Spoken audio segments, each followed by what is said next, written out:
Hello, I'm Brandon Martini, a commercial pilot and flight instructor. And I'm Carson Vasquez. I'm a private pilot. And you're listening to the Aviation Mentors podcast sponsored by Stratus Financial. So buckle up because the Aviation Mentors are taking off. Welcome back, everybody, to another fantastic and great episode of the Aviation Mentors podcast. As we ramp up for excitement for Airventure this year, it's only less than 2 months away, a little over a month away, actually. We have a great surprise for all of our listeners. As our guest for today, Dick's the Director of Communications for one of the largest aviation organizations, and that's EAA, the Experimental Aircraft Association. I've personally been a member of EAA for nearly 10 years, and I'm happy to be a member of the organization. EAA does much more for aviation than just working with and advocating for experimental aircraft, like their names kind of suggest. They work in the field of aviation in so many ways, and one of my favorite things they do is the Young Eagles program, which I've done several flights for, which they help organize through local chapters. And my local chapter is local chapter number 1 at a Flabob Airport, which I'm very proud to be a part of. So, yeah, it's fantastic to have you on here. Yeah, I've actually, my first ever flight, first time in an airplane was a Young Eagles flight when I was in Boy Scouts. So Wow, back in the day. That's neat. Very cool. Yeah. So thanks for being on with us today. Before we get into all that excitement that Airventure contains, let's start out with you. So how did you get in aviation? That's the first thing we always ask. Okay. Well, I was one of those kids too, and they didn't have Young Eagles back a million years ago when dinosaurs trod the earth, and I was a kid. But it really started out. I grew up in central Wisconsin, and we were right over the pattern of the municipal airport, and the paper company there had corporate jets. And I would always watch them. I was that kid playing baseball in the outfield where the airplane would go over, fly ball would come in. I'd completely miss the fly ball because I was staring at the airplane. And so it kind of came around that way. And then a little over 30 years ago, I had an opportunity to join the public relations staff here at EAA. They needed somebody who could write a little bit. I came out of broadcast journalism and then who liked airplanes. And so I fit the bill, and lo and behold, 3 decades later, either I really like it or I have no transferable skills. Here I am, and the same thing, and grown to be director of communications. But it's a joy. It is never dull working here. There's always something going on, and you get to play with airplanes. So all of that combined makes it a pretty cool place to be. Yeah, that's a fantastic place to be. I mean, I can't even imagine working for EAA or with EAA, besides the capacity that I do as a volunteer every once in a while in my local chapter. But it must have been a fantastic ride. And my next question was going to be, how'd you get the opportunity to work for EAA? But you kind of addressed that. So my other question would be, are you a pilot? And do you fly much? If not, do you fly with others? Yeah, and I started flying back in 1996. I was very fortunate here at EAA. They offered ground school to employees. So I said, okay, I want to know more about what I'm talking about in aviation. And so I started that. And at the end, ran into a flight instructor who had heard that I'd just taken ground school and said, well, do you want to start flying? And I went, yeah. And so that started it. And ups and downs of life, as many people who have taken flight lessons have found out that you end up stopping and starting and doing things. I got to take my written twice, yay, and doing that. And but eventually, got my private certificate and enjoyed it. And it's been a real thrill. One thing we have here at EAA for employees is a flying club. We have a number of airplanes. In fact, we fly in the one that we built back in 2014. We built a Zenith 750 that's part of the flying club. And it's cozy in there. I can tell you, I'm about 6 feet tall, about 205 pounds, and it's cozy, and but it's a great little flying machine, and so we do have a chance to get out there. You mentioned flying Young Eagles. First of all, thanks for that. Chapter 1 is the place to do it out there at Flabob. Going all the way back to Ray Stitz when he started it back in the 50s. Tremendous original chapter for EAA, but flying Young Eagles. I don't know who has more fun, the kids or us, really, when it comes down to it. Because, it is so much fun to watch them bounce out of the airplane and go, that is so cool. Yep, that's exactly what we're trying to tell you. That is so cool. So it is the place to be. And, we have an opportunity to go flying every chance we get. And, it's to be part of a group that is in there where flying is part of what you do every day. It just makes it all that more special and even becomes specialer when you get toward Airventure time and everybody from around the world joins you here at Oshkosh. Well, that's the best thing. It is Airventure time. We're all ramping up for it. And last year was, unlike Brandon, that was his seventh, eighth year. It was my first ever time going to Airventure. So it was an incredible experience. And on top of that, we actually started our podcast at Airventure. We just had so much fun that we actually didn't get to release our episodes until we got home. We were just so busy, and I wanted to see everything. And every day until the very last day when we're packing up from Camp Scholler, I was telling Brandon, hey, I want to go back in. Let's go for like one more day. We still have our wristbands. Let's go. Yeah, and I actually, everyone asks, can't you just see everything like pretty quick? They think of a local air show when they haven't been to Airventure. So anybody listening and who has not been to Airventure, go to EAA's website and just Google search EAA organization or Experimental Aircraft Association will come right up. I think your website is EAA.org, correct? EAA.org. Yep, it's all there. Perfect. Yes. Mm-hmm. So go to EAA.org and there's a bunch of videos and different things you can look at Airventure, but it is nothing like your local air show whatsoever. I mean, of course, there's going to be airplanes there, but not this many airplanes. Everyone always asks me whenever I've gone to Airventure, like, can't you just see it all in a day? And I said, no, I've never gone for all 7 days. I've gone for 6 at the most. I normally go 5 or 6 days. I try to go for the majority. And I have never went through everything yet. Not 1 year. I have not gone through everything because the booths take an entire day, sometimes 2. Yeah. Getting through Warbirds takes half a day. Going and seeing all the airplanes at North 40, which I'm a big fan of, and where I've camped many years, and going to the seaplane base and the Watermelon Social and all the fun stuff. I mean, I just named a few things, by the way. There are, I don't know, hundreds probably to do there.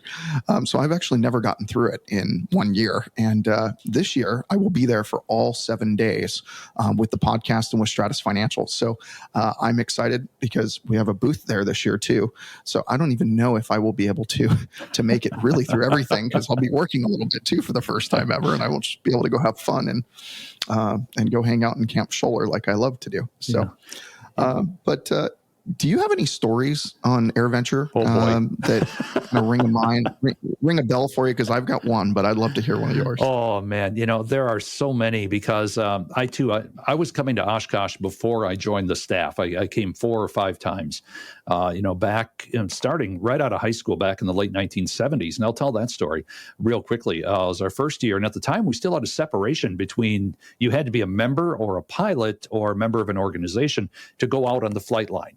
You could go to the exhibitors and the forums, but to get out on the flight line by the airplanes, you had to be a member. We eventually got rid of that because we found out of all the people who attended, only 8% weren't out on the flight line. And I always tell the story, first year, just out of high school, coming here, I knew biplanes, knew Warbirds. Never saw a home built in my life. Didn't know they existed. Standing in line, and my buddy and I go, oh, you've got to be a member to get on the flight line. Oh, okay. Well, I guess we'll just do the general public thing. The couple in front of us turned around and said, you aren't members? Nope. Well, today you're our grandsons. And so they said, okay, we need passes for these guys too and everything else.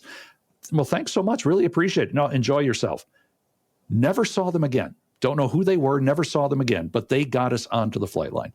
And when that happened, we went by, I believe it was a Very Easy or a Long Easy, and my buddy said, what is that? And the owner happened to be standing next to it and said, well, this is a home-built airplane. It's made out of fiberglass. People build their own airplanes? And go, yep. And instead of saying, hey, go away, kid, you bother me, he took 10 minutes and explained it to us. And cool. And that is so important, that kind of outreach and so forth. How many people have we introduced? And, you mentioned it, Carson, your first flight was a Young Eagles flight. To think about that, how many people have we touched through Young Eagles, through the chapters, through Airventure, coming there and seeing it? We've got stories of people in Oshkosh, young kids who came and then went into the service, started flying military jets, later on brought the F-15 to Oshkosh. And my favorite story is probably from about 20 years ago. A young man came in flying an F-15, and they had 4 shipped that day. They brought 4, gave him the final pass to go around. He landed, and we put his mom in the safety vest with the paddles onto Boeing Plaza to bring him in. And he turned the corner and he saw his mom waving him in with the paddles. I mean, that's a moment right there. And you figure that whole connection as to what we do and what happens there really makes it all worthwhile. And it's part of the fun that we get to do during that week.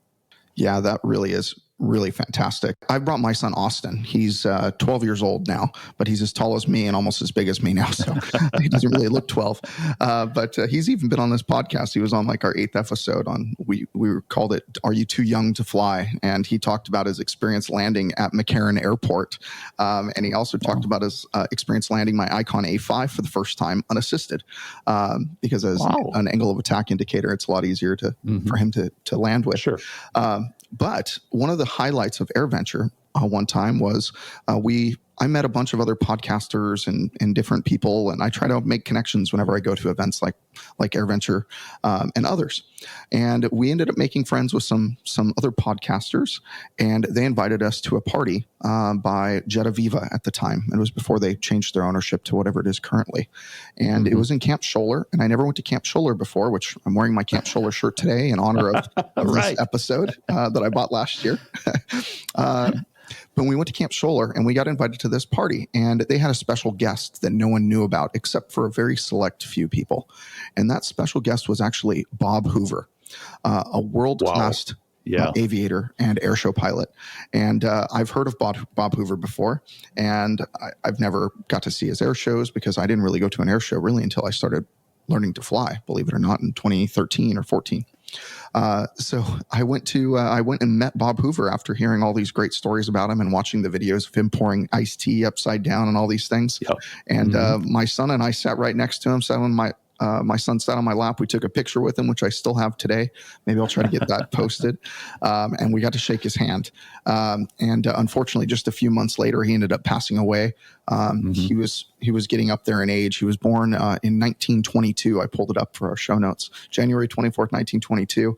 And I met him when he was probably 98 years old or something. So that is one of my highlights of Oshkosh, just kind of meeting one of those people you get starstruck by. And I don't get starstruck almost ever. I mean, it's weird. I could see Matt Damon walking down the street and I wouldn't get starstruck, but I saw Bob Hoover and I sure did, because I realized the skill needed to fly a Twin Commander upside down. I've flown a Twin Commander before. I can't imagine flying that thing upside down. It feels like a bus in the air. It's crazy. Doing an 8-point roll with it. Yeah, that's the amazing thing about it. But Bob was a true gentleman. I mean, just tremendous, his piloting skills and so forth, being Chuck Yeager's wingman, all of those type of things through the years, and establishing himself as a test pilot. But always, every time we worked with him or dealt with him, a true gentleman, just always, willing to give his time to others. And he once said something to me when I asked him a question about flying, and it's always stuck with me. It's always know the limitations of your airplane and the limitations of yourself and never exceed them. And that's how he got to be an old, bold pilot, of which there aren't very many of. And he was one of those people, but truly a legend, and one who we do miss, because he was a yearly visitor to Oshkosh and somebody we always enjoyed. So it's great that you and your son got to meet him. Yeah, it was fantastic. I mean, it was truly a once in a lifetime experience, and that wouldn't be anywhere else but Airventure that would happen. So exactly. On to the next thing we want to talk about, and that are air shows. Like I said, I didn't go to an air show until actually I was already a pilot, or maybe I was a student pilot. I don't remember, but it was right around the same point. I never even knew really air shows really existed because we just didn't have them really around where I lived.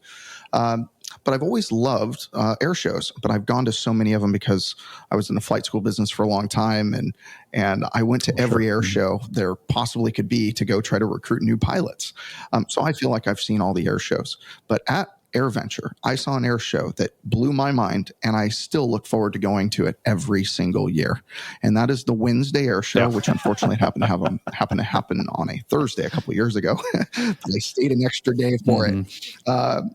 But the Wednesday night air show, the night air show is something that I refuse to miss.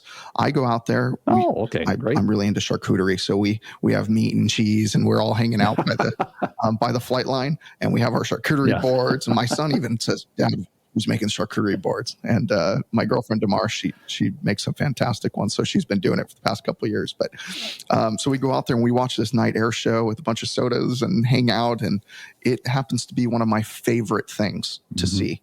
So I was wondering, in terms of air shows this year, do you know of what we can expect? Who are some big headliners that we should all be excited about? And what can you tell us about the air shows at Airventure this year? Yeah, the air shows, of course, we do 9 air shows in 7 days, which is, really a piece of planning. And you consider the afternoon air shows are all about 3 hours long. So it's constant motion all the way through. And then you get to the night air shows.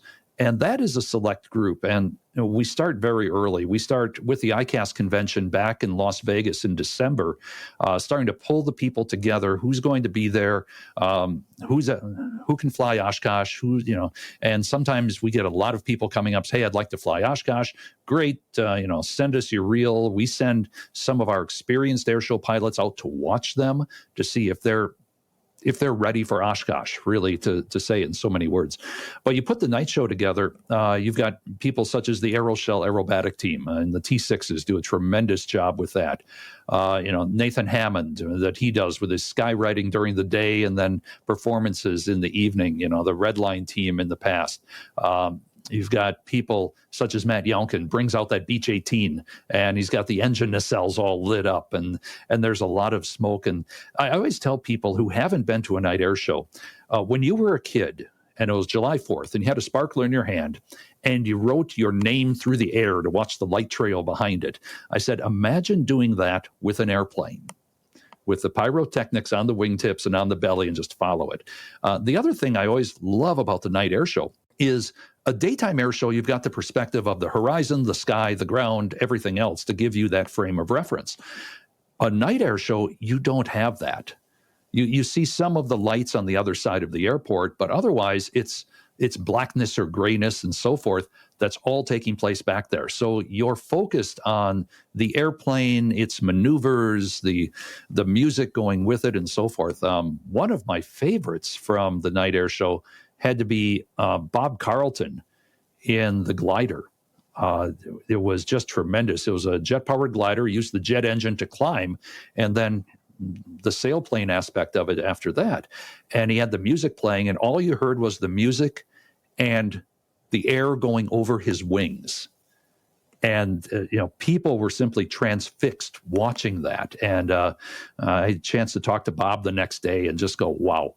I'd never seen anything like that in a night air show. And that was tremendous, and he just said, thanks, really appreciate it. And, it's one of those moments. And that's one of those, I've watched a lot of air shows over 30 years here.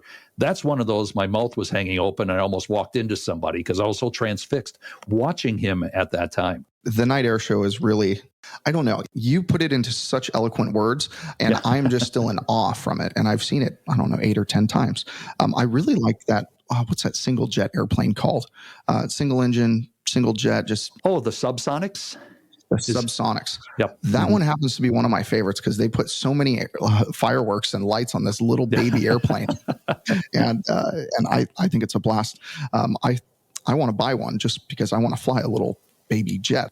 Well, there you go. A matter of fact, Subsonics is based right here in Oshkosh. They're across the field from us. And they'll sell you that kit and they'll be at Airventure. So I always say at Airventure, you can buy an airplane T-shirt and then go next door, buy the airplane to match it. So, you're in great shape there. Yeah. You can. Yeah. Yeah, Brandon did not overhype how cool that night air show was. And he was telling me the whole week leading up to it and the whole week we're there. He's like, we're going to the night air show. We're not going to miss this. I was like, okay, cool. An air show at night. Yeah. It is not an air show at night. It is something way, way bigger than that.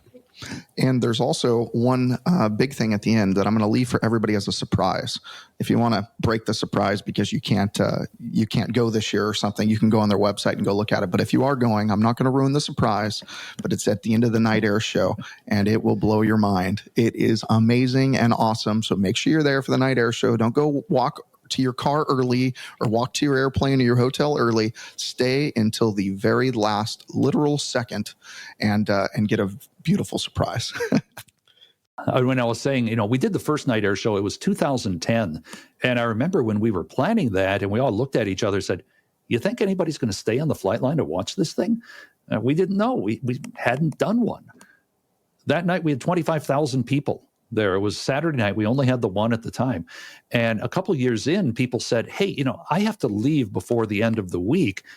Could you have another night air show? So we thought about one. Yeah, let's do one on Wednesday as well. So that's how we ended up with 2 night air shows a couple years in, and it's become a tradition now at Oshkosh. It's really the Wednesday night air show that I go to every single year, because I normally leave on Friday or Saturday, depending on the weather. Yeah.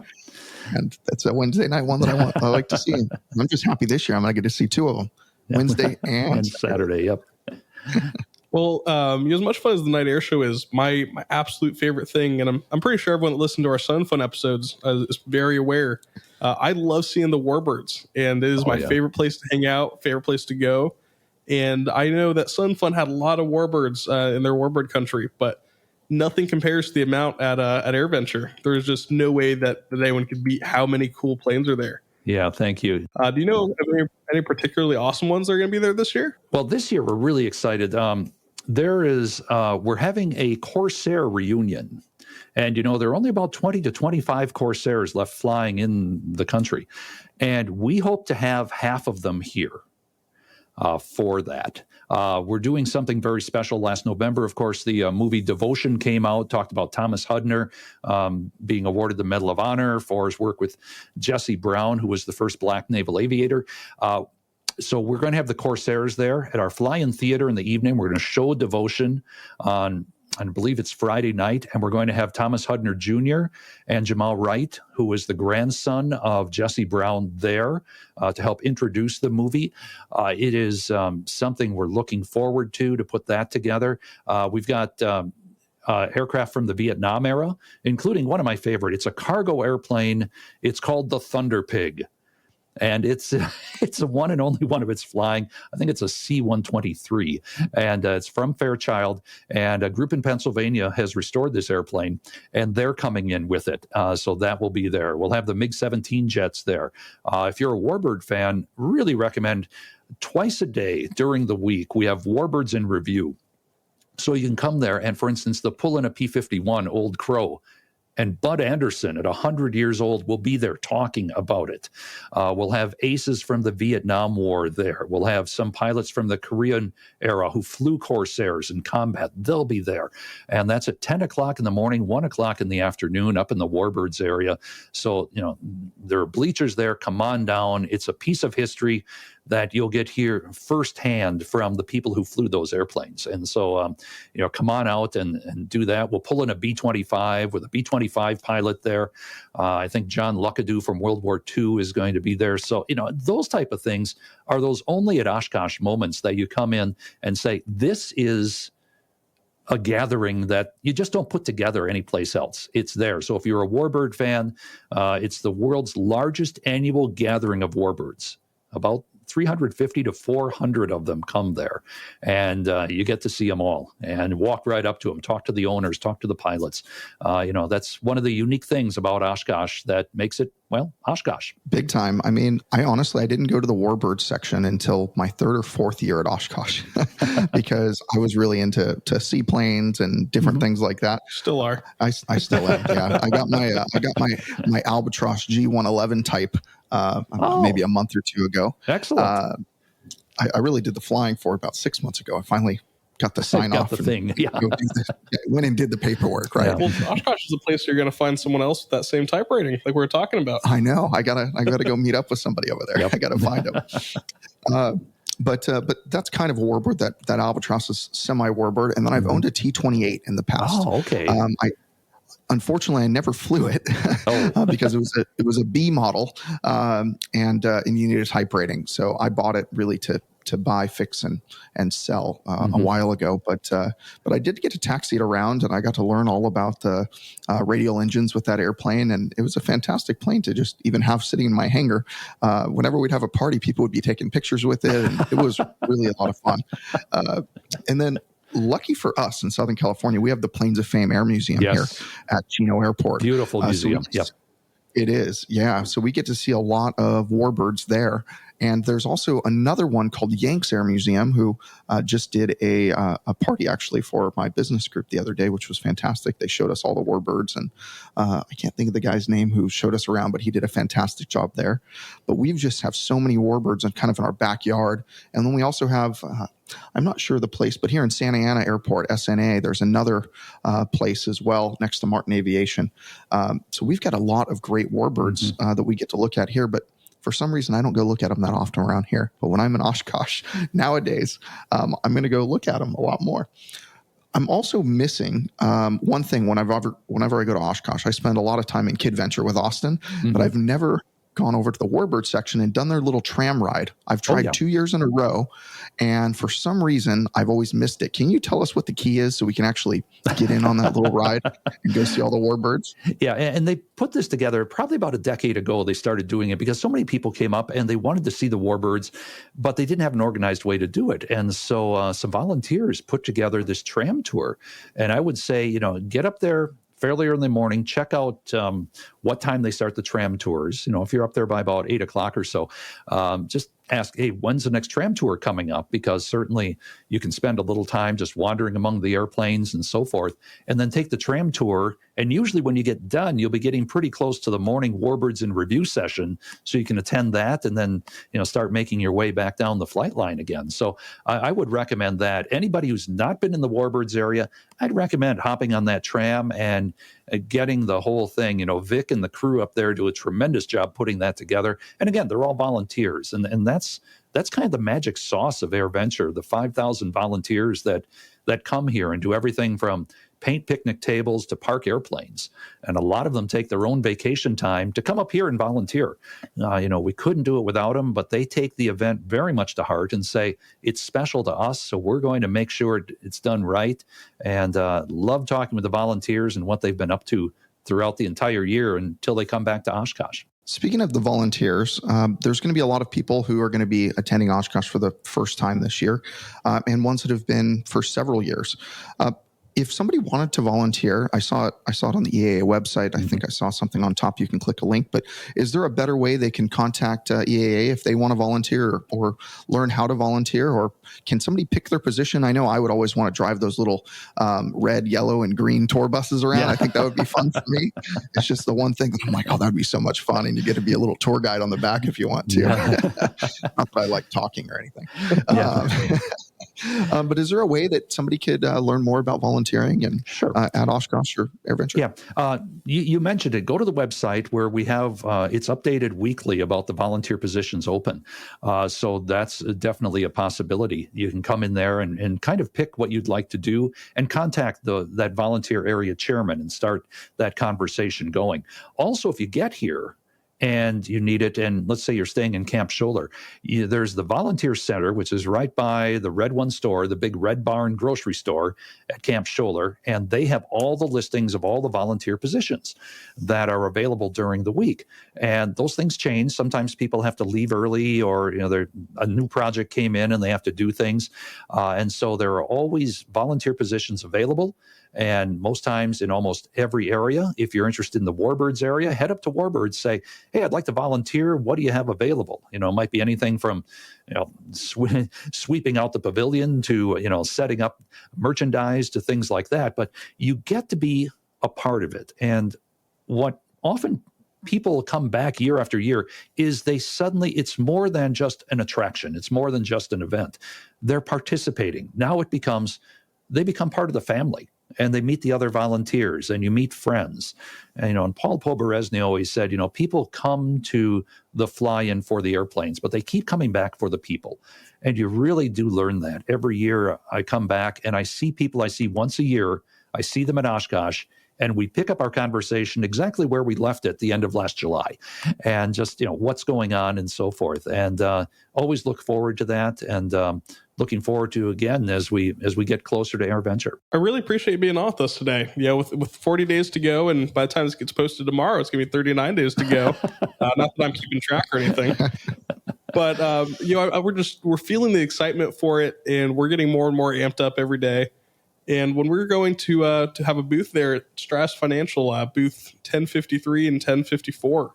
All right. So you can come and find us every day, except 10 a.m. and 1 p.m. when we have the Warbirds review. You'll Go find look me in the there. Warbirds area. Yeah. Look in the Warbird area. You'll find me. But every other day, we're going to be there, and we're really excited for it. So thank you for being on with us today. Oh, it's my pleasure. Yeah, thank you for having me on. We love talking airplanes. So do you guys. And, we could spend a lot of time doing that. But let's pick up this conversation when you're here on the flight line at Airventure. In person will be much better than this Zoom type of call for sure. I'm glad we can all gather again and be around all of our all of the other aviators, because 2020 was just brutal. Getting everything canceled and not being able to go to Oshkosh was one of the biggest disappointments for me then. So I'm really happy we're able to go again. And but we really enjoyed talking with you and giving our listeners more info on Airventure Oshkosh. Is there any way they can get a hold of you or EAA that you would recommend? Best way, go to our website, ea.org, click on the Airventure tab. You'll find out everything. We keep updating that. Download the app. It's for both Droid and Apple devices now. Just go to find the EAA Events app, download that. We keep updating that. That's the thing to use on the field, too, to find out the latest information. And so, we look forward to seeing everybody here. It's going to be fun. Early bird tickets still on sale, so you can save a couple of bucks. And the campground, Camp Scholler, actually opens up on June 30th. So it's coming, and we're getting ready to go, and looking forward to seeing everybody here on the flight line. Yeah, it's going to be fantastic. Carson and I both actually have it alarmed on our phones the moment that Camp Scholler opens, so we can get the spots that we want. I have an alarm for 4 a.m. that day. Get me going. Yeah, we have in our group, we have six trailers and motorhomes going, so we've got to get everybody to get their spots right away. There you go. But our listeners might remember from the beginning of the episode, we started our podcast at Oshkosh last year.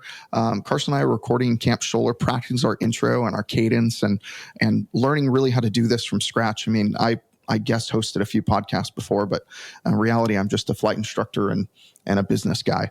So we've learned a lot over this past year, and I'm excited that it will be our 1 year anniversary of the podcast coming this July in Oshkosh. And we're hoping we're going to hit our 100th episode while we're there. And we're also going to start video production at that show. So I'm excited to have our episodes on YouTube, and you get to see our faces, ugly or beautiful, whatever you want to decide.